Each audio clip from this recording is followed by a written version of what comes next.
The next session is about engage and converge. The panelists are Ms. Sidra Iqbal. Sidra, can you please join us on stage? Aleem Bawani, I don't know if he's here or still here, gone. Yasir Riaz from Geo.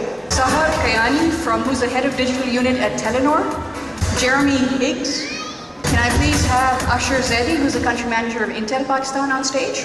And last but not least, can I please have George Fulton on stage? Great. Very, very quickly, because you are the second or third thing between them and dinner, which is always tough, but we've requested all of you to come and talk about engage and converge from the corporate perspective or from a branding perspective. Jeremy, you are here, and George, perhaps you both are here, more to give the other perspective. Okay, but before I get down to my line of questioning, George, can we start off with you? Just a very brief introduction, who you are, in case there is anyone who doesn't know, and what you do, and we'll work our way down. Actually, we won't, but... I'm Pakistani हूँ. I'm based here in Karachi for the last 8 years.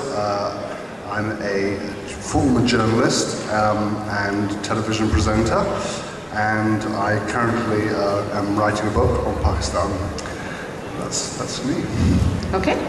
Sidra?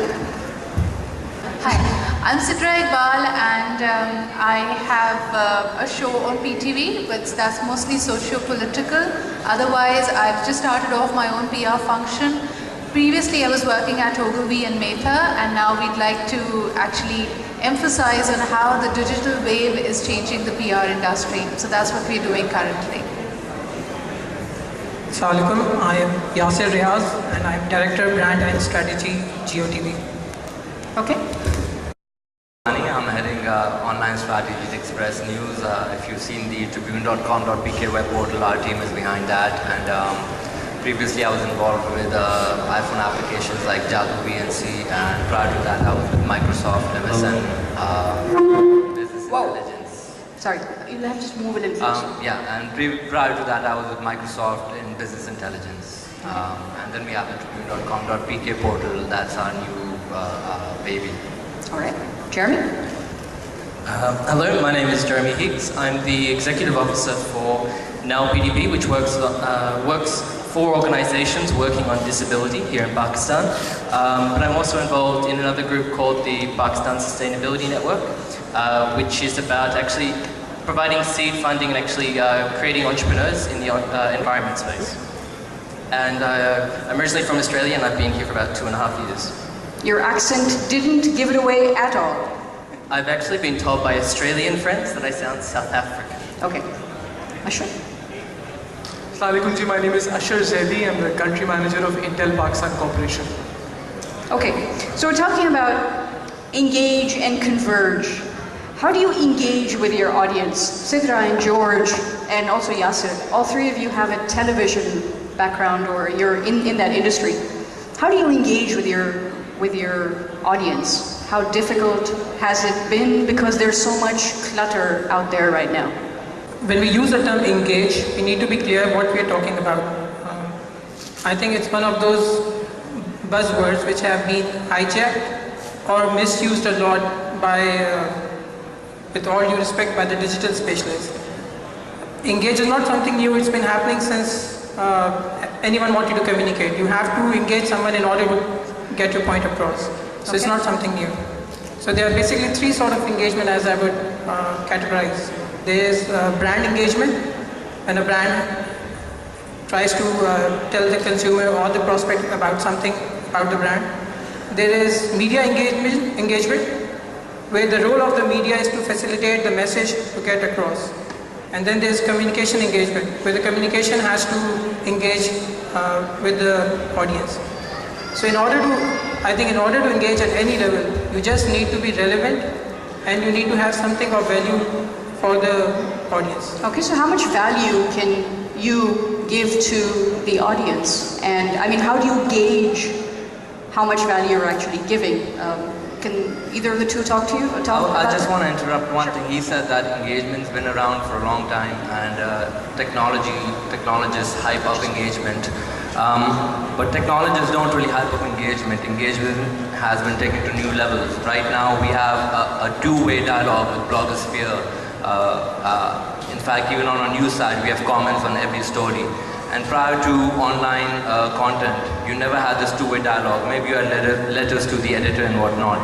But the engagement right now is much deeper than it ever was, because even the users are creating content. So. Okay. But where there's non-monetary monetization, so the both of you, and then I want to talk about talk to Usher about from your perspective, because I mean, what do you see as far as the corporate blogosphere is concerned? But Sidra and George. Okay, Rabia, to begin with, because I am not very tech savvy, I'd like to break things down to much simpler context. When we say engagement, हम बड़े-बड़े लफ्ज़ों में अक्सर खो जाते हैं.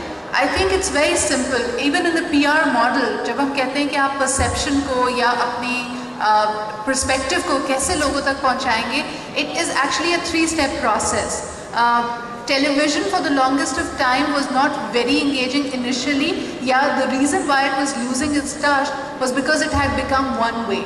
So I think engagement begins with A, you listen to a person, B, you respond to it, and then thirdly, when this process continues to happen, when you're continually listening and responding, there is engagement. Right. So that's the only way to go forward. But in this entire, you know, for example, the first session, we were talking to Naveen and the other people about the fact that television or print media has changed dramatically in the way they not only collect content but also interact with their users. Have you noticed that? Oh, absolutely. I mean, we now constantly talk to our audience. We are SMSing, having SMSs from our audience, interacting with them all the time. But with regard to engagement, it's also about having a personal relationship with your viewers and creating a personal relationship with your viewers. So that if you're wanting to engage them, you're wanting to engage them at their level. So if, for example, you were, I mean, we found when we were doing a morning show that often bringing a doctor on to talk about a particular issue didn't engage an audience. It did. Didn't. Okay. Because Dr. Saab was too much of a bara admi to, and it put off a lot of people. So what you needed to do is get somebody in who was a housewife or who was a representative of our audience to talk about their health issues. And obviously Dr. Saab there to provide the necessary expert advice. But the engagement with the audience who could relate to this human interest story was automatic, because this woman looked like them, she sounded like them, she was them. And I think when you are talking to an audience, you've got to keep that in mind. Okay. अगर आप लोगों के पास कोई सवाल है, Mehlin is standing there, just raise your hand and you can ask the panel. But Ashur Saab, George talked about representation. When we talk about, and that's how you increase engagement. In the corporate world, around the world, blogging hasn't taken off very quickly. Do you see it, I mean, do you hear a lot of stuff being talked about in terms of technology on the blogosphere or from the corporate side? Because like George said, if you don't see people like you using the corporate blogosphere or the social sphere, you may not want to engage in it at all. Okay, so before we get into the engaging externally, I'm going to talk a little bit about engaging internally also. So right. The internet and blogging within the organization, within Intel, is very pervasive, and there's a specific reason for that. We're an organization of about 80,000 employees. So clearly from a top management perspective, if there's a certain direction the organization is taking, yes, 80,000 employees will have an opinion, and for the management to sit down and actually take feedback from the employees is a perfect medium. So they've got blogs running, regional directors have blogs running, line managers have blogs running. So a lot of opportunity for employees to go back and give feedback on how it's translating in the field. So that's an internal perspective. From an external perspective, yes, maybe not necessarily through blogs, but say other social media outlets such as Facebook or Twitter, we get to hear a lot of feedback on what the consumers are thinking in various spaces, the retail space, the corporate space, on what they think of our products and how they relate to our products. And obviously the organization then goes ahead and takes a direction which will be able to better communicate who we are as an organization and what our products stand for. Right. So there is relevance, absolutely. So, for example, we have a strong technology blogging community. Does Intel, locally or internationally, also keep an ear out as to what these guys are saying? And if so, how do you actually convert that to your advantage? So yes, we have a team within Intel that look at not just the blogging, not just the social media, but traditional channels also consistently and continuously to see what sort of feedback we're getting, both positive as well as if there is any negative feedback out there regarding the strategy. Corrective action will obviously depend on what it is that is being said, and it may not necessarily be at a public forum, it may be in a one-on-one basis also. Okay. Jeremy, I just want to quickly ask you, when we talk about engagement, one of the things that pops into mind is monetization. Let's go put our brand out and advertise and everything. What about the other side, where you cannot monetize content? What about that social responsibility and using this new media? How does that work, and have you seen that grow in the recent past? I think from the development perspective, or for social cause organizations, it's a very important issue because a lot of their purpose is regarding awareness. So for example, one thing that I thought about earlier was the fact that there is an Ashoka Changemakers Twitter account, and what they do is periodically they'll actually have a social entrepreneurship chat on Twitter, and people are free to write in questions. You know, what is social entrepreneurship? Is this an example? What about this organization? And so it's an ongoing conversation that happens around this. So it's a very useful tool to engage people around a particular topic and to spread awareness. And of course, I mean, on this platform that has been banned, there are a lot of NGOs, including the one that I work for, that have pages, and it's a way of engaging audiences and trying to spread awareness, trying to get them to ask questions and to work with the organization around particular areas. And while we're talking about that, and I know it's a really sensitive sensitive issue to talk about, but it's a good point you raised that in that entire forum, you were using it for social good? Social goodness, right, correct? Which was nothing political or anything religious. How about you guys? How have you been able to use that unmentionable platform to engage with your audience? Well, I'm going back to the social good. I'm involved with a charity here called Kavani Hayat, and it's Pakistan. It's Karachi's leading mental health charity. They operate heavily on Facebook. They communicate with a lot of their donors on Facebook. We've got, Ramzan coming up. We want to communicate with regard to Zakat, and we can't do that if Facebook is banned. So it is a big problem there. Right. Is there anyone here who would like to make a comment? Just extremely, I mean, it's a very sensitive issue, once again, I said, but have you been able to use social media to engage with your audience, and how effectively? And has the ban really impacted that? Is there anyone in the audience who would like to comment? There's one comment there and one comment on the back. Back in the day when SWAT was under attack and the whole army operation was taking place, we started this campaign called the SWAT Blog. And the purpose of this blog was to engage the people who wanted to help and the NGOs and be the bridge in between and raise awareness that these IDPs that were being from SWAT needed our help. And we were very much successful to engage all these people and raise a good amount of money out of it. And when you talk about social media, it's not just about Twitter or blog or Facebook. It's just the whole thing, everything works together. And after this particular ban on Facebook, and we have seen that there could be a ban on Twitter and other blogs as well. Right. This thing has been, a very big question mark, that how are we going to engage if some tragedy, God forbid, happens in the near future? Absolutely. How can we engage it?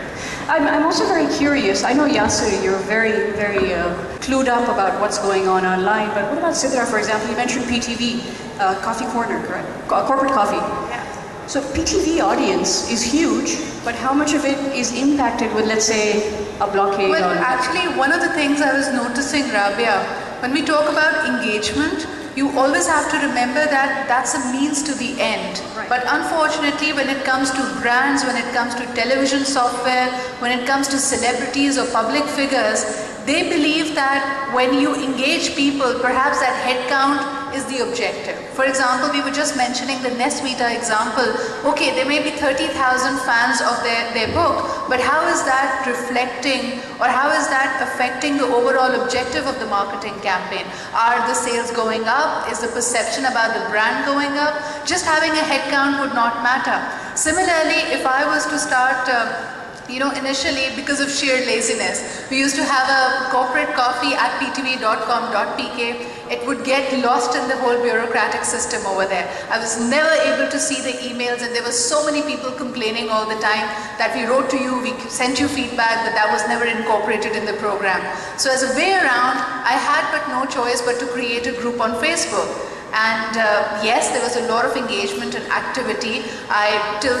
Before the ban, there were about 4,500 members there who were continually sending me feedback and who wanted to actually engage in the same topics and discussions that my participants had commented about.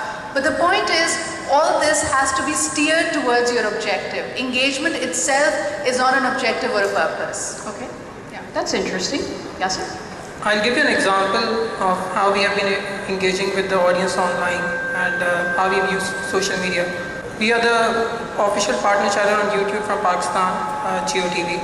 We have been on YouTube officially for about a year and a half, and we have got about 28 million video views on the official YouTube channel. And just to give you, just to put things into context, some of the most popular videos viewed have been the Shahid Afridi case to Jack Callis, Mira scandal, all the scandals have been very popular. But we never thought that people from Pakistan would go online and watch dramas on YouTube. We have put our dramas, our most popular dramas on the YouTube channel. They have been broken down into parts of 10 minutes each. And I tell you, the Pakistani audience that we get on those dramas on YouTube is bigger than the audience of most of the news channels in Pakistan on TV right now.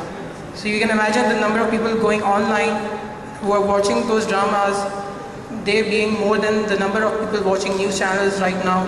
Some of the news channels, not the leading ones, but let's say the other news channels or other entertainment channels on TV, they are as big or more than what those audiences are on TV. So there are people out there who could be reached, and earlier a friend was commenting on why this hype about 10% of the audience. I'm not sure if he is here or not, but let me tell you, this 10% is more than the readership of all English newspapers in Pakistan, and this 10% is more than radio listeners in your SEC A and B. So you can imagine the size of this 10%. And you can look at the amount of money that goes into English newspaper advertising, and you can look at the amount of money which goes into radio advertising and the amount of money which goes to online advertising. Here's a question opened up to the panel.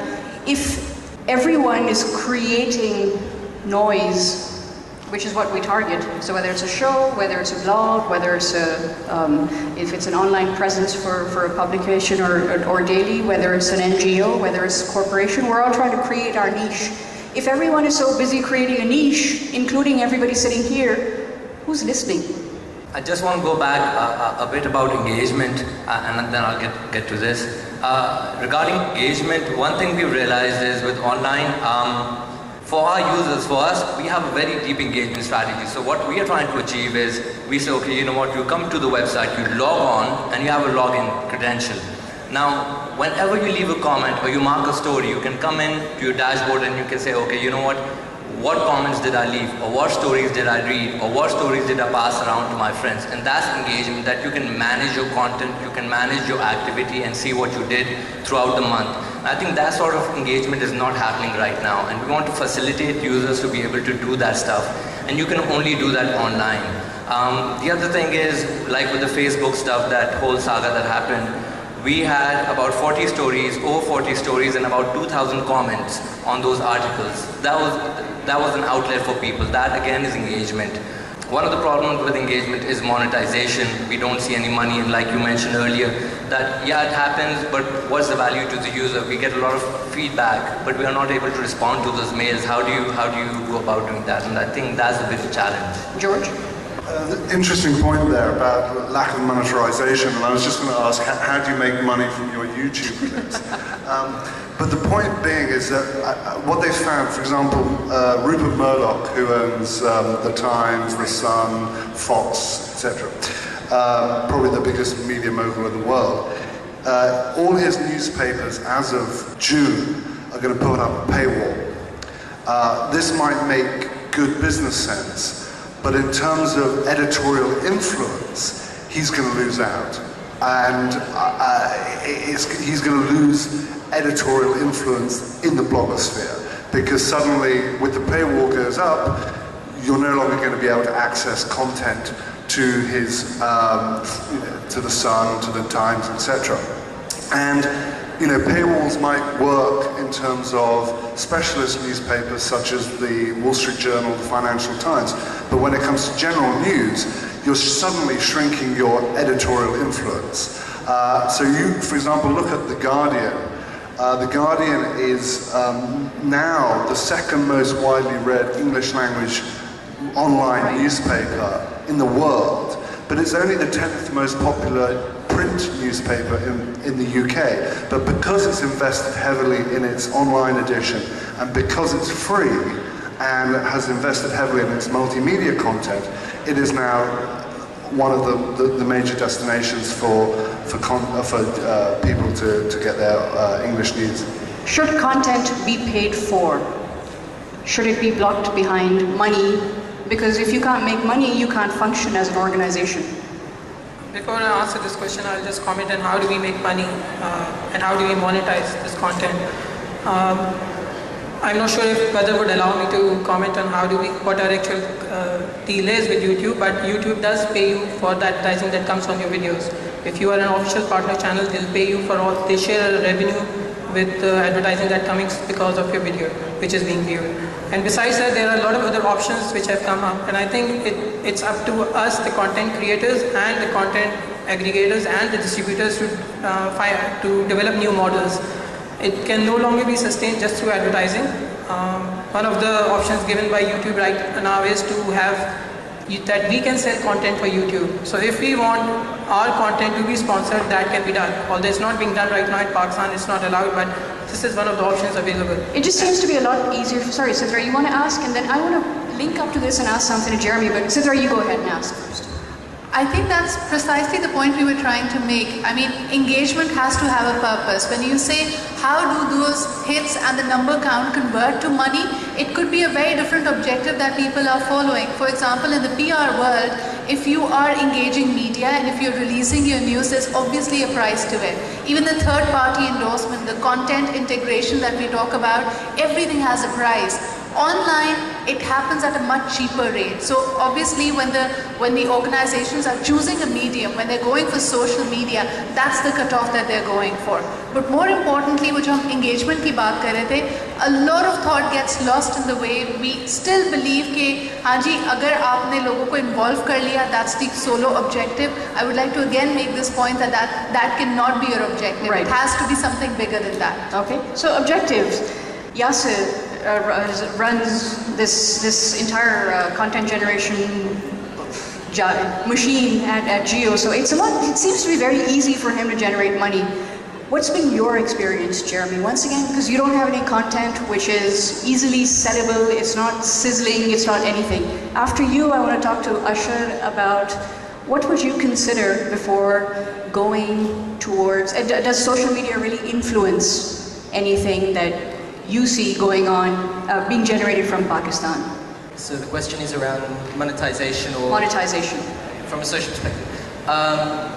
Actually, what I've seen, the example that comes to mind is that I actually have a friend who was working in China, and her and a friend got together and they thought that they would actually raise money by walking the Great Wall of China for a particular cause. And so what they did was just email all of their friends all across the world and say, hey, we're doing this. Can you just contribute $5, $10, $20? and this will go towards a good cause. Unfortunately, I have forgotten what that cause is, which is a little bit embarrassing, but I did donate in that situation. Okay. And so there is an ample opportunity for charities, for organizations to actually engage people and say, hey, give us your money because it's going towards a good cause. Right. Obviously they don't phrase it like that, but it's a little bit more sensitive. Okay. So I mean, online there is definitely an opportunity there. Okay. Ashu? Do you see a lot of quality generated content coming out from Pakistan? Okay, so in the technology space, what we've seen is that consumers generally, before they decide to go out and invest in technology, spend a lot of time online, and it's not just limited to computers. It's pretty much for all technology products, whether you're planning to buy a digital camera or a music player, etc., etc. You'll spend a lot of time going on and looking at the specs, what suits me, etc., etc. Do I see content which is being generated from Pakistan and it's relevant? Locally relevant, yeah. Yes, it is. Because at the end of the day, who are you going to go to if you're a consumer in Pakistan or a potential consumer in Pakistan? What will resonate better with you? Pakistani content will generally resonate better with you. So, absolutely. And you see that coming out here? Yes. Okay. Yeah, if I may say something about monetization. So there's only two models, there's two primary models. One is the premium model where you charge users for the content. So they come on if they want to read your news, like the Wall Street Journal does, you charge them. And the other is the sponsored model where you make money off of Google ads. But again, a lot of these websites just focus, or these online entities just focus on community building, which is, if you look at Hotmail, before it was disrupted by Gmail, they had a premium model where you had to pay for your, if you wanted a 5 MB mailbox. And then Gmail came, and Hotmail became free, and they lost a lot of money. But if you look at the history of Hotmail, what happened was, when they acquired Hotmail, they had a little Hotmail notification icon, and that notification icon became MSN. And MSN overtook AOL online community virtually in a couple of months. And then from MSN, they had this Spaces Gleam. So they had MSN Spaces, which was a blogging community that overtook the blogging community on the internet and became leaders there. So when you have like 1 million users, you can say, you know what, I have 1 million users who are coming to my department store. Even if they're not buying anything, I can send them anywhere. And the user is the value proposition. Right. And then Gmail also had the Gmail notifier, which was developed by a Pakistani living in Australia. And then they got, and then they expanded. So the user is the value. Right. Just one last question to the panel, unless Mehreen has anybody from the audience. We talk about brands. We often become isolated within our own corporate brands. And that's fair enough to say. In my initial email to you, I had posed the same question to you. What about brand Pakistan? Do you think the blogosphere can actually make an impact in this positive viral image that we want to create? Just want to get all of your thoughts on that. Not local content, just brand. Pakistan as a brand. I think we were just commenting on the fact that YouTube happens to be one of the most famous websites in Pakistan, and at the same time I think once these two websites, Facebook and YouTube, were banned, there were certain figures saying that 25% of our internet traffic in Pakistan is directed towards these two. But unfortunately, again, the head count. So far in the discussion, we've only concentrated on engage. But I think the other word, or the entire phrase is very important. Engage and converge. Where exactly are we converging? What is that point? Right now we're talking about, yes, being out there, making a lot of comments, reacting to a lot of things. A little while ago, Rabia posed a question to the panel where she said, if everyone's out there making a noise, then who exactly is listening? Rabia, unfortunately, gone are the days when we listen to actually absorb and make opinions. These days, we are only listening to respond. The opposite of talking is not listening, it's waiting to respond. So I think that's the way we've become. Whenever you see a lot of noise being created, there will be other blogs, there will be other authorities, there will be other people commenting on how right or wrong you are. So inherently, we are becoming critics. As far as brand Pakistan is concerned, yes, a lot of original material is going out there, but just like we're careless in our remarks verbally, we can be similarly just as careless and maybe unethical in a lot of ways when we are commenting online. We could be full of biases, we could have our favoritism. And therefore, citizen journalism has had this to be the biggest argument against it, that, you know, your opinion cannot be authentic. But I think that holds true for all the media, because anything you see as a news story is at the end of the day a story. For example, the cameras covering this particular event, they've covered it for the last 3 or 4 hours, but you might see a 15-minute or a 5-minute report on it, and the visuals and the comments they take out are going to be selective. So everything is very selective in that regard. George? I think what tonight has proven is that Brand Pakistan is being represented in the blogosphere. Because what is Pakistan? It's a plurality of cultures, of ethnicities, of languages, of people. And so you can go onto the blogosphere and listen to the latest Sami Shah download of comedy, or you can go on and hear the latest Naat from Junaid Jamshed. So the point is, I think Pakistan's brand and its plurality, which is what Pakistan is being represented online quite well. Having said that, there are blind spots, and I think there are areas that aren't being represented. Certainly, rural Pakistan is underrepresented online. The lower income Pakistanis are underrepresented, obviously, right, for natural reasons. So there are blind spots, but I think Brand Pakistan is being represented. If not externally, at least internally within Pakistan. I think we're much more aware of what else is going on in Pakistan than we were 5 years ago. Right. This concept of branding Pakistan is it's very relevant in today's situation these days. I actually know a lot of foreigners who have come here. They've been working temporarily in Pakistan, and what they tend to do is on Facebook, on blogs, on Twitter, they'll send messages out. They'll write blog posts on their experiences. Some of them are good, some of them are bad, but it gets that message out to their networks in their own countries about what Pakistan is like. And even though some of them may be negative, it still gives a different image to what is portrayed in New York Times or on Fox News or whatever. And I think that's very, very powerful. It's just a matter of how do you actually, how do you push that in the direction that is positive and constructive for Pakistan? Ashur, I want to get your perspective on it, and then I'll pose a question, and then which will be the wrap-up, the last question. Okay, so I agree with George that there's a certain percentage of population that may not be represented online, but by and large, yes, I think it's an opportunity for us to go ahead and present an accurate depiction of what the country stands for. Now, having said that, I want to just go into a little bit more detail of what Sidra said. I think everybody from Pakistan that is online and that is posting things and commenting on things, we all need to realize that we're brand ambassadors for the country in our own little way. I mean, within the room, we're all Pakistanis. We can say pretty much whatever we want, but out there, it's a world where people from other countries, people who may have biases, people who have their own opinions, or people who may not know anything about the country, will probably formulate an opinion about you, your people, your country, based on what it is that you do on the internet. So that's a very critical part of how you behave as a nation, and what it is that you post and what is it that you comment on. Right, Mehreen, you have a question in the audience? It's not a question, it's actually sort of a comment, or a response rather. You guys were sort of discussing how to monetize brand presence or engagement online. This I'm talking both from experience and some things that I see as a third-person observer, and I think all of us see it, we probably don't zoom into it too much.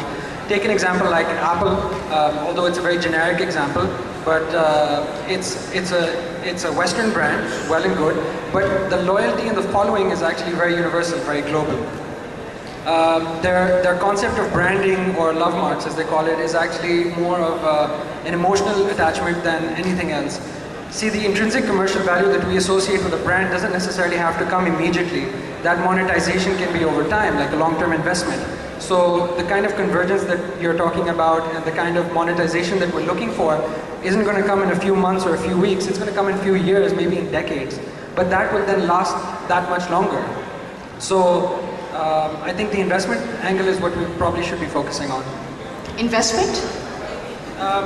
Not investment financially, but investing in that tool to communicate and engage. Okay. So investment in tools to develop platforms so that more engagement which can lead to convergence will take place. Okay, so investment in the brand, sorry. I think it's happening. If you look at all these portals up from the media corporations, do you think they're able to break even based on the advertising that they earn? I don't think so. I think they are sustaining it for a very long time. They have been incurring losses, but they are there because they know there is an audience which wants access to the news online, and that's why they have been supporting it. I don't want to quote this, but I'll give you an example. We did the first live telecast of a cricket match, the last 2020 World Cup, on geosuper.tv. Is that the one we won or lost? I forget. No, the one we won. Okay. So we knew that we're not going to make any money on it, we're not going to cover the cost, but we just wanted to experiment and see as to what sort of an audience we're going to pull in. And I tell you, we were really surprised. The views, the online views for the matches were more than 400,000, and on an average, each viewing was about 40 minutes. Now this is something we knew we won't be able to monetize the first time. It's a long-term investment, it's not going to happen on the first event, but over the years we know we would be able to go in and sell this to the advertisers who want to come online, and that's an investment everyone is doing. You think YouTube is profitable these days? No. They aren't for so many years, but they are struggling at finding ways to monetize and earn money. Okay, there's a question there, maybe? Yes, Ravi, you just made a comment that, if everyone is making noise, who is listening? See, the point is, everyone is making noise, but there is a, niche. There is a niche that everyone is targeting, right? There is a separate niche that everyone is targeting. So the separate niche is actually listening. Yeah, a group of people, but there are people who are interested in IT, there are people who are interested in making money online, and there are people who are interested in mobiles, right? So if someone is creating content for mobile, then obviously the target would be the mobile. Absolutely. People who is interested, right? So the importance is creating content. It's all about creating content. Let me tell you, let me just share you one more very example. Quickly. Yeah, actually I made a corporate blog, and I thought that nobody is listening, but actually I got an email of a director from US that I like your blog, and I'm going to visit next week. In August there will be an exhibition, so I'll be visiting Karachi, and hopefully we'll partner with you. Okay. So if I hadn't spoke about it, no one bothered even to listen. Right, but there's koi na koi sun raha hai wahan. Yeah, there is. It's all about online, so it's 24/7. Everybody can listen to you if you create a noise or whatever you say. Thanks for that, Harim. Just one last question, which will be your final wrapping up remarks, and I'm sorry, I'm going to frame the question in such a way you can interpret however you like. And as the UnConference part of it, we're going to skip and choose who goes first and last. So, do brands in Pakistan really have a story to tell? So the brand could be you, it could be Pakistan, it could be a corporate brand. Do they really have a story to tell? Because the thing that keeps coming up over and over again is if you don't have the right kind of content, aapko koi sunne aayega nahi. So chahe wo social site pe ho, or if it's in the, you're also social, also in the corporate, whether it's in media or whatever. Do brands here have a story to tell in your experience? And that's your final comment for the evening. In the news space, we always have a story to tell. Obviously, it's not our own story, but it's other people's story. But we always have a story to tell. But in general, I think brand awareness online, at least, is picking up right now because, as we discussed earlier, there's Facebook focus groups for everything. And another interesting comment from the audience we got was, if you build a niche, there's a niche for everything. For example, during a cricket commercial, you'll rarely see an advertisement for a dandruff shampoo. Because most of the cricket viewing audience is not interested in a shampoo to treat dandruff because they don't have dandruff at the point. But on the internet, because it's on demand, there's always someone who's interested in dandruff treatment. Okay. So in that sense, brand you can build a brand, but you have to go after the long tail or the niches. Okay, so Jeremy? From a social perspective, you know, the NGOs that are working here in Pakistan, a lot of them have a brand attached to them. And I think there's an ample opportunity for them to actually tell these stories. So they may not tell a story about the organization itself, but if they're working with a particular minority group or a community or a particular cause, then they can tell the story of the beneficiaries, which provides some sort of emotional engagement for the people that are subscribed to their Twitter feed or their Facebook page or their blog or their website. Right. So there is a huge opportunity. Okay. Yasser? I think every brand has a story. The only thing is you need to know who your audience is and what they really want to listen to. Maybe the size of the audience would be different for a big company versus a small designer. But definitely there is an audience out there who wants to listen to the story, and eventually it would depend on how you tell the story. So that would actually make the difference. Yeah, the best brands certainly have a story to tell, and they tell it well. This gentleman's company, Geo, is a very strong brand because the brand has an emotional connection with the people. You know, when you turn on Geo, what you're going to be watching. Not the specific program, but you know what type of content you're going to be watching. And it has a very visceral, emotional connection with a large segment of the public here. And it also has a visceral, emotional connection that turns off a lot of people as well. But Geo does have that. And I think the best brands have that emotional connection, and they tell it well. Okay. Sidra? And then we'll wrap up with Ashok. I don't know any brand, any individual, any organization who does not have a story.